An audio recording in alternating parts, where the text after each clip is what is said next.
Quando foi a última vez que você enfrentou uma tempestade na sua vida? Né? Agora, você está enfrentando então? Está enfrentando uma tempestade, é isso ou passou? Está esquisito, o tempo está ficando nublado. Muito bom. Quando você enfrentou uma tempestade de verdade, com relâmpagos, trovões e tudo, quando foi? Antes de ontem? Antes de ontem tivemos uma tempestade de raios e trovões aqui. Choveu muito, né?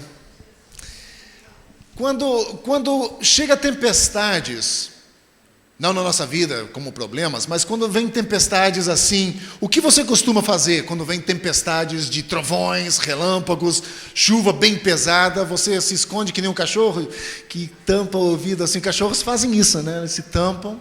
Alguns não, alguns começam a latir, uivar e faz mais baderna do que o próprio trovão e relâmpago, né? Mas o que você costuma fazer quando vem tempestade assim? Muito bom. Cobre o espelho. Antigamente eu tinha esse costume mesmo, cobria-se o espelho para não atrair raios, né? Fazia isso mesmo, meus pais faziam. E por incrível que pareça, nós tínhamos, antigamente isso era muito comum, as pessoas têm um quadro do caminho largo e do caminho estreito. Já viram aquilo? Aquela descrição de Apocalipse em pintura. Meus pais tinham um daquele, onde tinha o caminho largo e o caminho estreito, né? As dificuldades da vida, uma vida com Cristo e uma vida mais fácil longe de Cristo, aparentemente, né? E nós tivemos uma tempestade e um raio partiu esse quadro ao meio, dividindo exatamente o caminho largo do caminho estreito, exatamente ao meio. Ele partiu o quadro, que era feito de espelhos assim. Claro que não tem nada de sobrenatural, foi acaso, partiu ao meio. Mas aí surgiu essa ideia de cobrir o quadro para não atrair raios. Mas geralmente a gente não sai de casa, né? Quando tem raios muito fortes, a gente não sai, a gente se protege em casa. Agora, o que você faz quando vem tempestades na sua vida no sentido de problemas? Não é? A gente faz o contrário, né? Essa manhã eu quero passar um tempo com vocês. No início de uma nova série, nós vamos ter 4 semanas estudando alguns princípios dentro do livro de Marcos. O que Jesus ensinou, dentro da perspectiva de Marcos, o que ele observou com Jesus. E essa manhã, quero começar lendo o texto de Marcos, capítulo 6, versículo 45 até 56. É um texto bem interessante. Jesus acaba de fazer um milagre, eu diria, estrondoso, que foi a alimentação dos 5.000 homens, diz o texto, 5.000 homens, mas provavelmente havia muita gente lá, que não foi contada, porque as mulheres e crianças não eram contados nessa época. Então, provavelmente você tem bem mais pessoas, mas 5.000 pessoas, no mínimo, havia lá. E o texto, a partir então do versículo 45, começa dizendo assim: Logo em seguida, depois da multiplicação,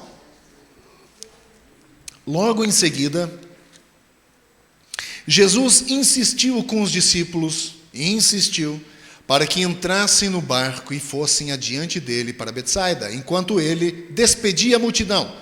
Tendo-as despedido, subiu um monte para orar. Esse era o momento em que Jesus tinha um pouco de paz. Porque Jesus tinha um ministério tão intenso, ele tinha que sair um pouco para relaxar. Muito bom. Versículo 47. Ao anoitecer, o barco estava no meio do mar, e Jesus se achava sozinho em terra. Ele viu os discípulos remando com dificuldade, porque o vento soprava contra eles. Alta madrugada, Jesus dirigiu-se a eles andando sobre o mar, e estava lá a ponto de passar por eles. Estava já a ponto de passar por eles. Quando o viram andando sobre o mar, pensaram que fosse um fantasma, e então gritaram, pois todos o tinham visto e ficaram aterrorizados. Mas Jesus imediatamente lhes disse: Coragem, sou eu, não tenham medo. E então subiu no barco para junto deles e o vento se acalmou. E eles ficaram atônitos, pois não tinham entendido o milagre dos pães. O coração deles estava endurecido. Depois de atravessarem o mar, chegaram a Genezaré. e ali amarraram o barco. E logo que desembarcaram, o povo reconheceu Jesus.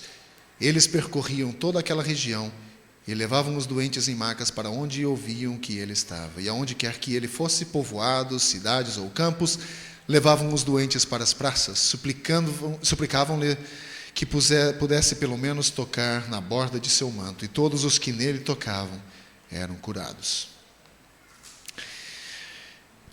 Tempestades são comuns, tanto na natureza quanto na nossa vida.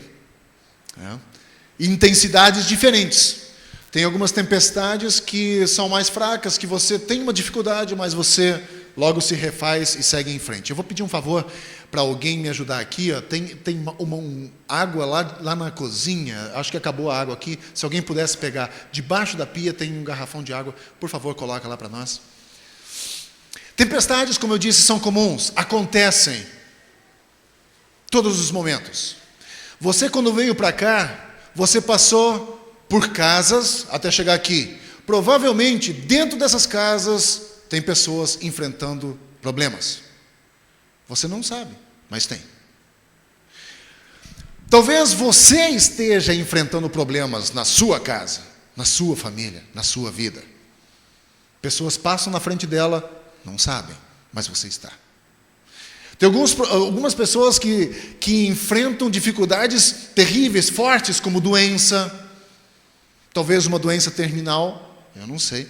Mas fato é que Jesus aqui nesse momento tinha acabado de fazer um milagre enorme, alimentar a multidão de 5.000 pessoas com 5 pães e 2 peixes, diz o texto. Parece loucura, né, pensar num negócio desse. Um garotinho que só tinha 5 pães e 2 peixes ofereceu o que ele tinha, e Jesus então faz um milagre. Parece anedota, parece piada. Imediatamente, após esse evento, de acordo com Marcos, Jesus abruptamente disse aos discípulos, insistiu com eles, vão embora, vai para o outro lado do mar, vão embora. E foi o que eles fizeram. E de acordo com o Evangelho de João também, o que aconteceu depois disso foi o seguinte, não está aí no texto de Marcos, mas está em João 6. Ele diz, ao anoitecer, seus discípulos desceram para o mar, entraram num barco e começaram a travessia para Cafarnaum. Já estava escuro e Jesus ainda não tinha ido até onde eles estavam. E soprava um vento forte e as águas estavam agitadas. Os discípulos acabaram passando uma noite em um mar tempestuoso. E sem Jesus por perto. Que foi o pior. Jesus não estava perto, eles não conseguiam ver. As ondas foram ficando cada vez maiores e maiores e maiores, e o vento soprava. Um dia eu estava lendo esse texto, e sabe o que eu fiz? Eu saí daqui da minha casa e fui ali no posto 12, onde ficam os pescadores. Fui conversar com os pescadores. O que significa vento no mar quando eles estão pescando? Porque a gente não tem ideia. A gente não sabe o que é. A gente, ok, deu um vento, a onda cresceu, os discípulos ficaram com medo. Vamos pedir uma pizza? A gente não fala nada para a gente.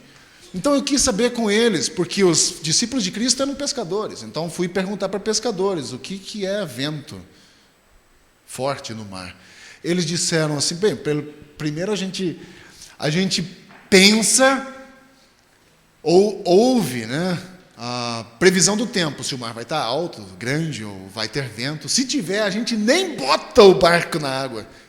Nem bota. Eles não são loucos, né? E esses homens, então, passaram uma noite, cada um deles agarrados, eu imagino, desesperadamente, aos remos, tentando remar, equilibrar o barco, pelo menos botar ele em direção ao vento, aquele barco fica girando. Imaginem isso, né? Durante 9 horas, aproximadamente, eles ficaram no meio de uma tempestade naquele mar. Aproximadamente 9 horas. Isso é muito tempo, não é? 9 horas é muito tempo para ficar numa tempestade, você não acha? No meio do mar. Estou certo de que os discípulos eram bem parecidos com a gente. E eles devem ter pensado, acho que é o fim da linha para nós aqui. Não vai dar. Nós não vamos sobreviver a essa tempestade. E aonde é que está Jesus? Já pensou nisso? Provavelmente, se esses discípulos forem bastante parecidos comigo, igual a mim ou a você, provavelmente eles devem ter perguntado, o que é que Jesus está fazendo quando eu mais preciso dele? Quando eu olho para a igreja, quando eu olho para vocês, eu gosto de olhar para o rosto de vocês. Porque, na verdade, o que eu vejo sentado aí é um bocado de preocupação também. Cada um de vocês tem uma preocupação com alguma coisa. Eu não sei o que é. Alguns eu sei, alguns a gente conhece um pouco mais, porque falam sobre essas dificuldades, né? Mas outros não, outros geralmente são um pouco mais fechados para si mesmo. A gente não consegue entender ou saber totalmente o que se passa dentro do coração. Mas em cada banco aqui nessa manhã tem alguém lutando com alguma coisa. Cada um de vocês. Você não precisa me dizer, mas eu sei. Cada um está lutando com alguma coisa em sua vida. Se não na sua vida, com algum ente querido, algum amigo, um filho, um esposo, um marido. Talvez, como eu já disse antes, uma doença. Talvez uma incapacidade, problemas financeiros, talvez falência, problema conjugal, enfim. Poderia enumerar aqui dezenas e dezenas de preocupações. Por que eu estou dizendo isso? Porque somos como os discípulos nesse texto aqui na Bíblia que acabei de ler. Nós enfrentamos ventos e ondas e tempestades na vida. Todos nós enfrentamos. E assim como eles enfrentaram esses ventos nesse mar da Galileia, né? E muitas vezes, como os discípulos, nós perguntamos: por que nós temos que lutar essa luta? Por que eu tenho que lutar isso? Por que isso foi acontecer comigo? Por que com meu marido, com minha esposa, com meu filho, com minha filha? Por que comigo? E não poucas vezes nós, talvez, lutamos com uma incredulidade em nossa vida, achando que esse problema nós não vamos vencer, que seremos derrotados. E não poucas vezes também, nós fazemos a pergunta: onde está Deus no meio da minha tempestade, no meio dessa tormenta que eu enfrento agora? Parece que eu estou lutando sozinho. E o desespero toma conta. E a gente vai se agarrando a coisas. Tem pessoas que dizem que o problema do Brasil é falta de fé. O problema do Brasil é exatamente o oposto. O problema do Brasil é o excesso de fé. Nós temos muita fé no Brasil. Pessoas acreditam em água, que a água vai fazer diferença. Pessoas acreditam em pedras que vão fazer diferença. Nós temos excesso de fé no Brasil. Não é falta de fé. A gente acaba acreditando em tudo, em muitas coisas. E esquecemos de acreditar e confiar naquilo que realmente conta, né? E em nosso texto nós vemos como podemos reagir a tempestades da vida. Mais especificamente, nós somos informados daquilo que o Senhor faz, enquanto eu e você passamos pelas tempestades da vida. Esse texto nos informa isso, o que Jesus faz. Porque às vezes, quando você está envolvido numa situação de sofrimento, o primeiro sentimento que vem, você diz: Deus me abandonou, não consigo sentir Deus aqui. Deus não está no meu barco, e as ondas estão crescendo, não consigo. Como eu disse antes, cada banco aqui nessa manhã tem um problema. Cada banco aqui nessa manhã tem uma preocupação, uma história. E assim como eu disse também antes, quando você vinha para cá, você passou por várias casas que também tem pessoas com problemas dentro delas. Você não sabe, mas tem. E cada um de nós, em algum momento, em alguma situação da nossa vida, enfrentará as tempestades. Mas o fato é, como nós vamos enfrentar isso? Tempestades vêm. Nós podemos perceber isso em nossa vida. Mas por que aconteceu a tempestade na vida desses discípulos? Por que no final da história os discípulos então são encorajados? Eles não estão mais com medo. Lembra agora, eles estão lá no meio do mar. Estão morrendo de medo. Ondas estão crescendo. Pode passar, Cláudia, todas essas. Pode passar. Pode pôr o 2 já. Tempestades estão crescendo. As ondas estão crescendo. E de repente, no final, o texto diz que os discípulos não estão mais com medo, estão encorajados. Por quê? O que é que aconteceu? Marcos faz questão de nos dizer o óbvio. Você já percebeu aqui ele parece insistir num ponto bem interessante. Ele nos diz que o barco estava no meio do lago e ele, isto é, Jesus, estava sozinho lá na terra. Isso é padrão no Evangelho de Marcos. Se você olhar o Evangelho, sempre que Jesus esteve ausente, os discípulos estavam em problemas. Sempre. E Marcos faz um ponto disso. Jesus não estava presente. Eles estavam numa tempestade, Jesus não estava presente. Teve um relato que havia uma tempestade e Jesus estava dormindo no porão do navio. Mas, basicamente, no Evangelho de Marcos, se você ler, todas as vezes que os discípulos se encontraram em dificuldade, Jesus não estava presente. Sempre que ele estava ausente, eles estavam com problemas, em perigo. E esse foi, certamente, também o caso aqui. Jesus viu os discípulos se esforçando nos remos, diz o texto. Ele viu os discípulos lutando. Ele sabia da situação deles. Ele não estava distante e não via. O texto diz que Jesus viu o barco lá no meio do lago. Jesus viu, de cima da montanha onde ele estava. Jesus viu. Os discípulos não sabiam que Jesus estava lá vendo, mas ele viu que os discípulos estavam lutando e da situação dele. Ele sabia sobre o vento, sobre as ondas, ele sabia quanto tempo estavam lá no meio do mar, ele sabia de todas essas coisas, e ele também sabe de tudo que você passa, de tudo. Ele sabe da intensidade da tempestade na tua vida, ele sabe da altura das ondas na tua vida, ele sabe quanto tempo já faz que você está envolvido nessa situação. Em que você, ele sabe, ele conhece suas preocupações, suas provações, seu coração machucado, suas lágrimas, suas dores, sua tristeza, ele sabe tudo disso, ele sabe.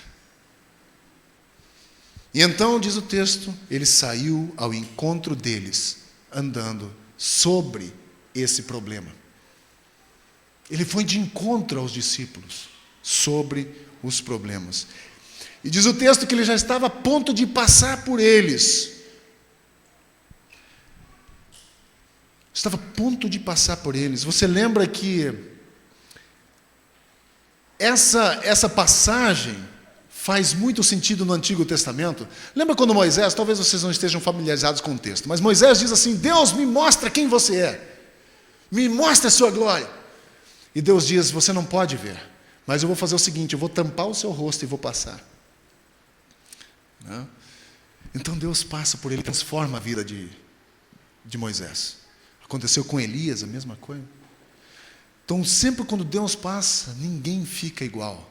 Quando Deus vai de encontro a alguém por sobre os problemas, nós não ficamos mais como éramos antes. E eu acredito que quando Jesus disse aos discípulos: sou eu, tenham coragem, sou eu. Sabe o ego eimi? Do grego, que ele diz, sou eu sou. Ele está se referindo a quando Moisés tem um encontro com o Senhor, lá no Antigo Testamento, ele diz, quem é você? E Deus diz, eu sou o que sou. E Jesus repete isso no Evangelho de João várias vezes, eu sou a porta, eu sou o caminho, eu sou a verdade, eu sou a vida. Jesus repete o ego em mim, que aconteceu lá no Antigo Testamento. Faz uma ponte hermenêutica aqui. Né? A gente que gosta de teologia, a gente sabe que é isso. Faz uma conexão entre o Novo e o Antigo Testamento. Eu sou o que sou. Isso nos ajuda a entender porque Jesus foi tão rápido em enviar os seus discípulos para o outro lado, lá naquele lago, quando ele despediu a multidão. Toda vez que Jesus fazia algo de espetacular, sabe o que o povo queria fazer com ele? Vamos coroá-lo rei. Ele tem que ser o nosso rei todas as vezes. Vamos fazer de Jesus o nosso rei. E eu acho que os discípulos também pensavam assim, poxa vida, né? Esse cara é bom. Mas bastava ver um problema, eles já queriam tacar pedra em Jesus, já queriam, fazer... O povo é assim, em um dia eles o aclamam como rei, 3 dias depois, prega ele na cruz. Não foi isso que aconteceu? Jesus entra em Jerusalém de uma forma triunfal, as pessoas colocam as capas na frente de Jesus no burrico dele, nem dele não era emprestado, entra na porta de Jerusalém, eles colocam as capas, acabou as capas, e agora? Pega a palmeira, corta as folhas da palmeira, faz um tapete para Jesus, e Jesus entra, nosso rei, aclamam Jesus. 4 dias depois, o mesmo povo que gritou, nosso rei, Hosana o que vem, o nome do Senhor, o mesmo povo diz, crucifica-o e solte Barrabás. O mesmo povo. igualzinho eu e a você. Quando Deus faz coisas grandes na nossa vida, nós celebramos e nós nos alegramos no Senhor, soltamos foguetes, mas basta só o tempo ficar nublado, o vento começar a soprar, e a gente diz, pô, Deus me abandonou. Pô, cadê Deus? Deus nunca faz nada para mim. Nós somos assim. Mas o grande eu sou estava presente. A presença do Senhor que fez a grande diferença lá, né? Mesma coisa nós precisamos ouvir de vez em quando, né? Quando nós estamos cheios de medo, nós precisamos ouvir de Jesus dizendo, coragem, não tenha medo. Sou eu, estou aqui com você. Olha só, no Salmo 23:4 diz o seguinte, mesmo quando eu andar por um vale de trevas e morte, não terei medo, ou não terei medo de perigo, porque o Senhor está comigo. No Salmo 27:1 ele diz, o Senhor é minha luz e a minha salvação, de quem terei medo? Também no Salmo 56:3, mas eu, quando estiver com medo, confiarei em ti. Salmo 118:6, o Senhor está comigo, não temerei.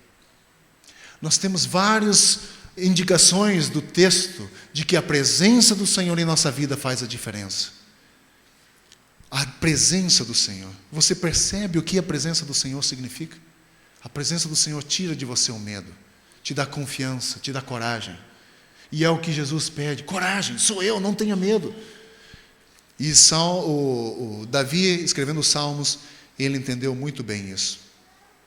Em terceiro lugar, Jesus ora pelos discípulos. Eu já disse que os discípulos passaram 9 horas aproximadamente no lago antes de Jesus ir ao encontro deles. E durante essas 9 longas horas, eles estavam suportando a força dos ventos, né, e da água e tudo aquilo, das ondas também.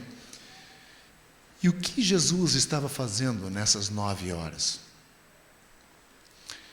E o que Ele faz quando nós enfrentamos as tempestades da nossa vida? Quando lemos o nosso texto aqui, que acabo de citar, com cuidado, nós vamos ver que Ele estava orando.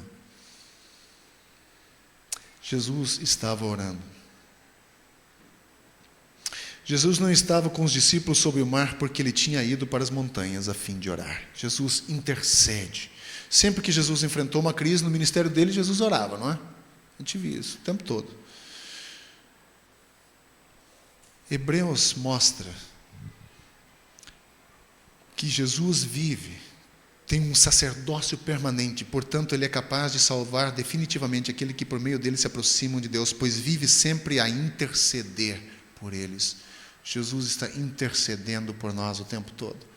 Então, da próxima vez que você passar por uma tempestade na sua vida, um problema na sua vida, lembre de uma coisa, mesmo que você não consiga sentir Jesus ali, como se Ele estivesse perto, Ele está intercedendo por você. Ele está vendo você. Ele está vendo a intensidade da tempestade na sua vida, do teu desespero, da tua dor, do tempo que já levou você sofrendo o que você está sofrendo. Ele sabe. Ele sabe. Ele conhece exatamente o que nós passamos. Conhece. E você percebe o que isso nos diz? Isso nos diz que Jesus ora por nós quando nós estamos no meio da tempestade. Agora, se você for igual a mim, provavelmente você já deve ter dito também, até quando, Senhor? Até quando? Talvez você já tenha dito isso, até quando essa dificuldade? Para finalizar essa manhã, no tempo dele, Ele age. No tempo de Jesus, Ele age. Por que você acha que Jesus esperou 9 horas para ir ao encontro dos discípulos? Por que Ele não foi, por exemplo, depois de 1 hora, depois de 1h30, depois de 2 horas? Por que Ele esperou tanto tempo?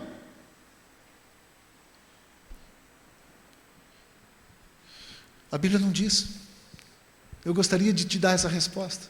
Mas a Bíblia não diz especificamente por que Ele demorou tanto tempo. Mas sabemos que Deus só faz o que é melhor para os seus filhos. Isso que a Bíblia ensina. Agora, por que ele esperou tanto tempo, a Bíblia não diz. Quando nós criamos os nossos filhos, a nossa tendência é de querer o melhor para eles. Se você for um pai e uma mãe que realmente ama o filho, né?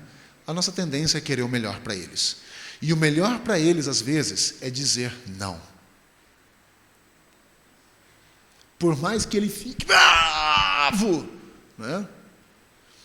Ontem à noite nós tivemos uma experiência com o Matias, porque toda noite a gente ora com ele, nós contamos algumas coisas que aconteceu durante o dia que nos deixou felizes, algumas coisas que não nos deixou felizes. E depois de ter feito tudo isso, de conversar sobre o dia, nós fomos orar. Então eu oro primeiro, depois ele, depois Raquel. Essa é segue uma sequência assim. Às vezes a gente quebra. Oi? As mulheres por último. Tem mais fé? Não, mas segue. A gente convencionou fazer assim, virou um costume, e às vezes a gente muda, mas geralmente é assim. Ontem eu orei, depois, enquanto eu estava orando, eu percebi que ele estava brincando, fazendo coisa de moleque, né? Estava com um vidrinho de soro na mão e espirrando no nariz, tudo, né? Aí eu tomei dele aquele vidrinho de soro. E mesmo orando, eu peguei e segurei, né? E eu percebi que ele aproximou o rosto de mim assim, mas eu estava com o olho fechado, né? Quando eu abri o olho, ele estava assim, para mim. Só que daí eu já tinha terminado a oração, daí era a vez dele, ele, obrigado, Senhor, por esse dia, obrigado pelo... Aí eu mandei ele parar. Eu falei, para. A tua boca está dizendo uma coisa, enquanto o teu coração está sentindo raiva de mim. E foi interessante que aí nós pudemos conversar com ele sobre a coisa, né? Dizer, olha, cara, por que a gente fecha o olho para orar? Não é que é uma obrigação, você tem que fechar o olho. Você fecha o olho para se concentrar no que você está fazendo. Para não deixar que a tua mente seja desfocar daquilo que você está fazendo naquele momento. Você está contando para Deus algo que está no teu coração. Você não está dividindo o tempo com um vidrinho de soro. Foi tão interessante que depois ele acabou até orando mais leve. Mas quando nós fazemos algo para o nosso filho que vai de encontro àquilo que ele acha que está certo naquele momento, ele acha que estamos sendo tiranos. Quando, na verdade, a gente está ensinando alguns padrões para ele, alguns princípios de vida que lá na frente vão ser muito úteis a ele. E quando nós passamos pela tempestade, o que nós gostaríamos que Deus fizesse é que entrasse no nosso barco, nos pegasse no colo, nos abraçasse, nos apertasse contra o peito, sentíssemos a segurança dele, mas às vezes Deus faz exatamente o oposto. Ele dá um passo para trás. E nós ficamos como que à deriva, no meio da nossa tempestade, com os ventos nos jogando de um lado para o outro, com os nossos gritos sozinhos, e o nosso grito parece que não alcança mais os ouvidos de Deus, e você diz, até quando?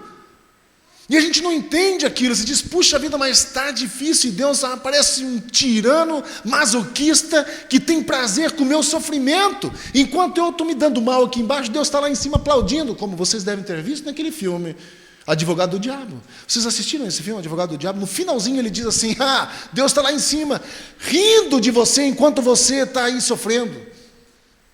Isso é a maior mentira que às vezes a gente acredita, que enquanto nós sofremos a nossa dificuldade aqui na vida, Deus é um Deus tirano, masoquista, que sente prazer no meu e no seu sofrimento.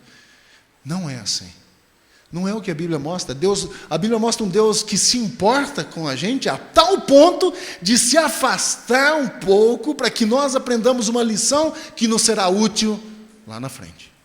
Nós não entendemos ainda. Lembram de domingo passado nós estudamos juntos aqui sobre a alegria do Senhor.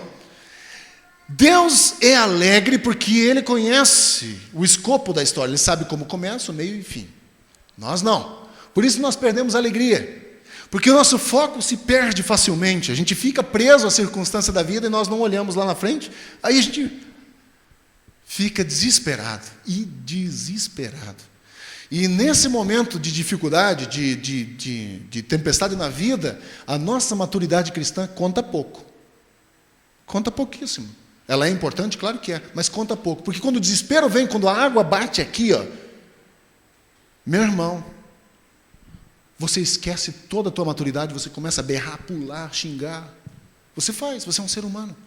Mas o que a Bíblia nos ensina é que Ele, no tempo dEle, Ele vem de encontro. E foi assim com os discípulos. Às vezes Ele espera com a gente, assim como Ele esperou com os discípulos. Porque Ele espera.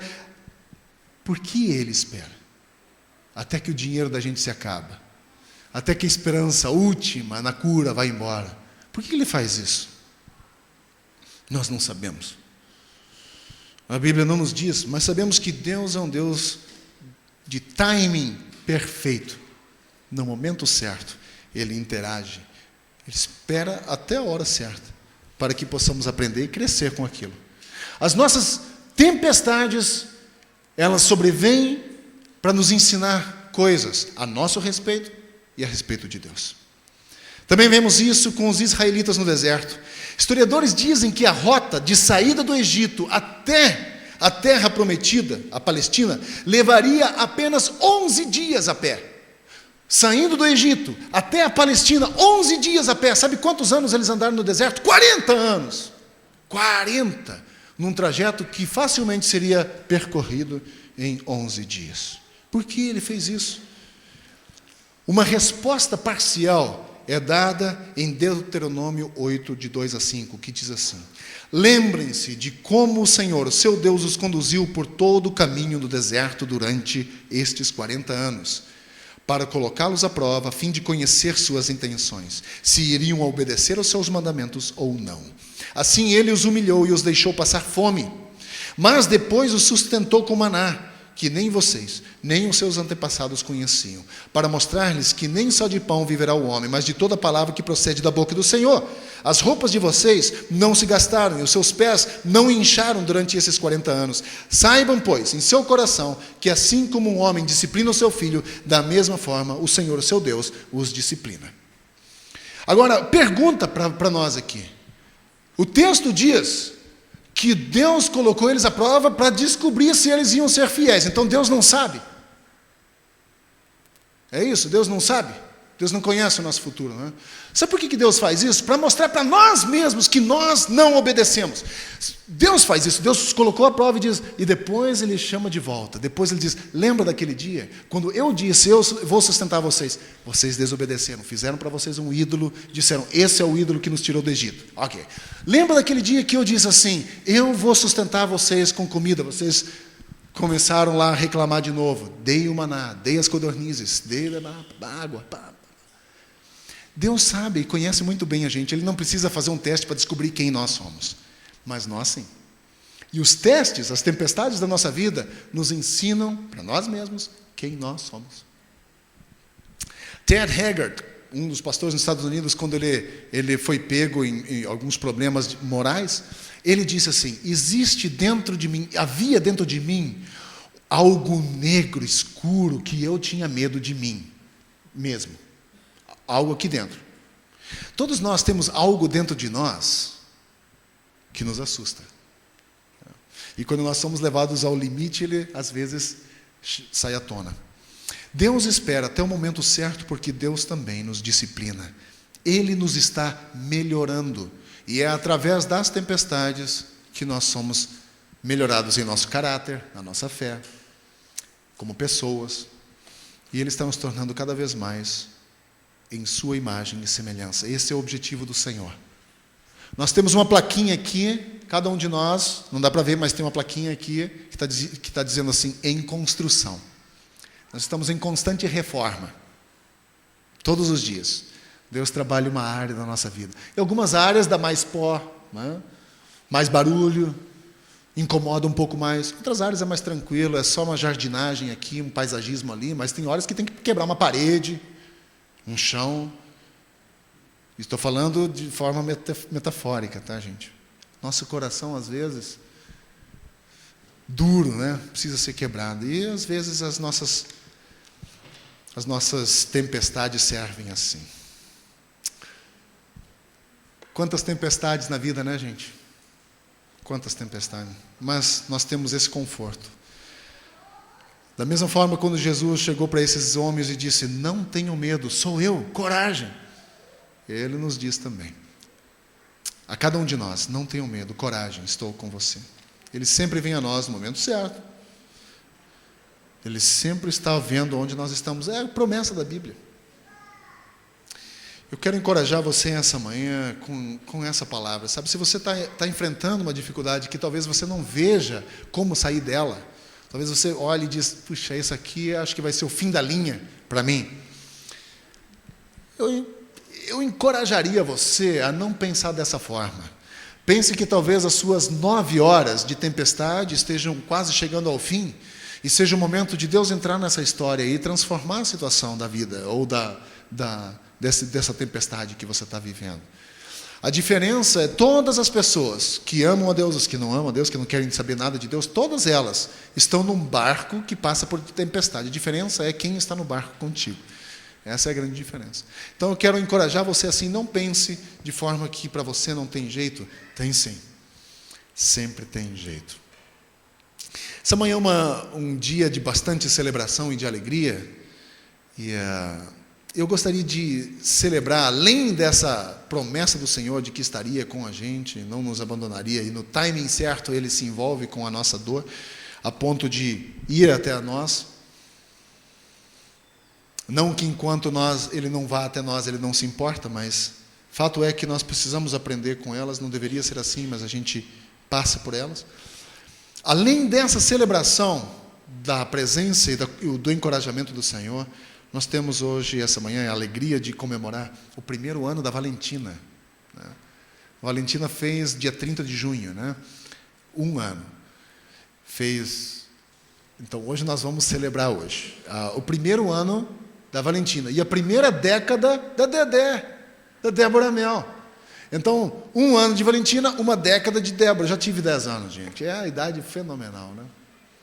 Então, a Débora tem 10 anos. Mas também nós tivemos, durante a semana, outras pessoas que aniversariaram. Eu gostaria de orar por vocês, por todos vocês essa manhã, que foi, domingo passado, celebraram a Conceição, né? Aniversário da Conceição. E durante essa semana, quinta-feira, a Diane também fez 25 anos. E eu quero pedir, se você... A Dedé não está aqui agora, né? Eu queria orar por eles aqui na frente. Você tem como chamar ela, Flor? Para mim? Ok. A Valentina está aqui? A Diane e a Conceição podem vir também. Caso nós tenhamos mais pessoas aqui que fizeram aniversário nesse mês de maio, acho que tivemos mais, né? A Penha teve, a Cecília também, né? Então, vocês podem vir aqui, quero orar por todos vocês. Yeah. Caramba, só mulheres mesmo, né? O Valério também dia 14. Pois é. Isso é uma coisa...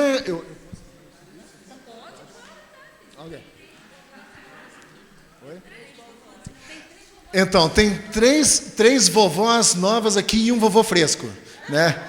Ele ficou chateado quando eu disse isso para ele. Mas ele tá, na verdade, um vovô novinho também, né? O vovô está ali. Muito bom. Então, a Andressa, para quem não conhece a Andressa, que é filha da Penha, casada com o filho da Conceição, o Sérgio, que de vez em quando nos ajudam aqui no louvor. A Andressa está grávida, então vão ter um baby. Daqui uns dias vão ter uma grande experiência de fraldas, mas extremamente apaixonados por eles, né? Então, a Penha e a Conceição estão celebrando e soltando foguetes, né? Celebramos o aniversário de vocês. Eu sei que é um momento de reflexão sobre a vida, né? Quando nós comemoramos o aniversário, a gente acaba refletindo sobre a nossa vida. Claro que ela só tem 1 ano, e ela 1 década só. Isso é... Mas nós, quando adquirimos uma certa maturidade, a gente começa a refletir sobre a nossa vida. Sobre os anos que a gente viveu, os que a gente ainda vai viver, né? E também pela graça que Deus nos tem dado de comemorar mais um ano. Né? Tá bom, o Valério já está chegando aqui. E não somente a Conceição e a Penha que estão comemorando essa nova fase de vovó, a Jéssica já nasceu o bebê dela? Em agosto nasce o neto da Diane e do Jeff. Então é um momento também de celebrar uma fase nova na vida, né? de celebração, de olhar os filhos agora como mulher, como homem, pai de família. Que celebração. Vocês fizeram um excelente trabalho, criaram os filhos de vocês, né? E nós temos também um homem representando aqui esse momento. Para quem não conhece o Valério, isso é comum dele. Deus está trabalhando na vida dele. Ele tem 2 plaquinhas em construção. 2 placas. Interditado. Mas nós queremos orar por cada um de vocês. Somos tão felizes de vocês todas fazerem, todos, incluindo o Valério, fazerem parte da nossa comunidade. E nós nos alegramos com vocês por essa criança maravilhosa que me estranhou hoje, a Valentina. Pode. Pelo aniversário dela, pela presença de todas essas pessoas aqui que são tão especiais para nós. E Carla pode falar, só não pode chorar. Isso é o mais difícil. Não, gente, assim, primeiro, eu e Valéria, a gente não ia fazer nada para Valentina, né? Porque o 3º filho é complicado, né?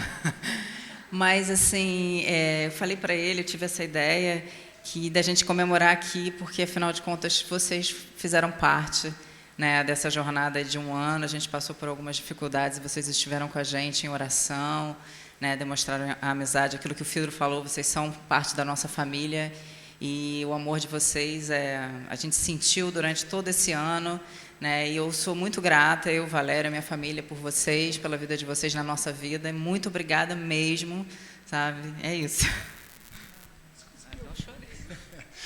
De fato, nós somos uma família onde um se preocupa com o outro, e a gente recebia os torpedos, por favor, ora por isso, e sempre as pessoas estavam orando.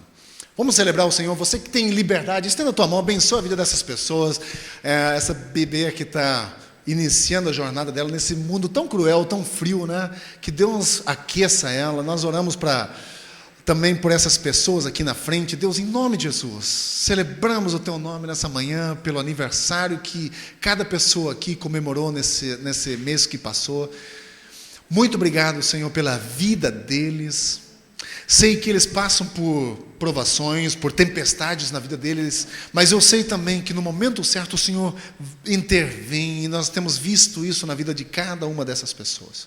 E nessa manhã, quando nós olhamos para onde o Senhor os trouxe, pela alegria que nós temos de olhar no rosto deles, saber que o Senhor fez uma obra maravilhosa na vida de cada um e que ainda está fazendo, e pela alegria que eles significam para cada um de nós de fazer parte da nossa comunidade, nós pedimos e clamamos ao Senhor que o Senhor derrame sobre eles a Tua bênção, a Tua graça continua cobrindo, cuidando deles, abençoando eles por onde eles andarem, que eles possam sentir que mesmo no meio da dificuldade o Senhor está lá, que o Senhor não os abandona.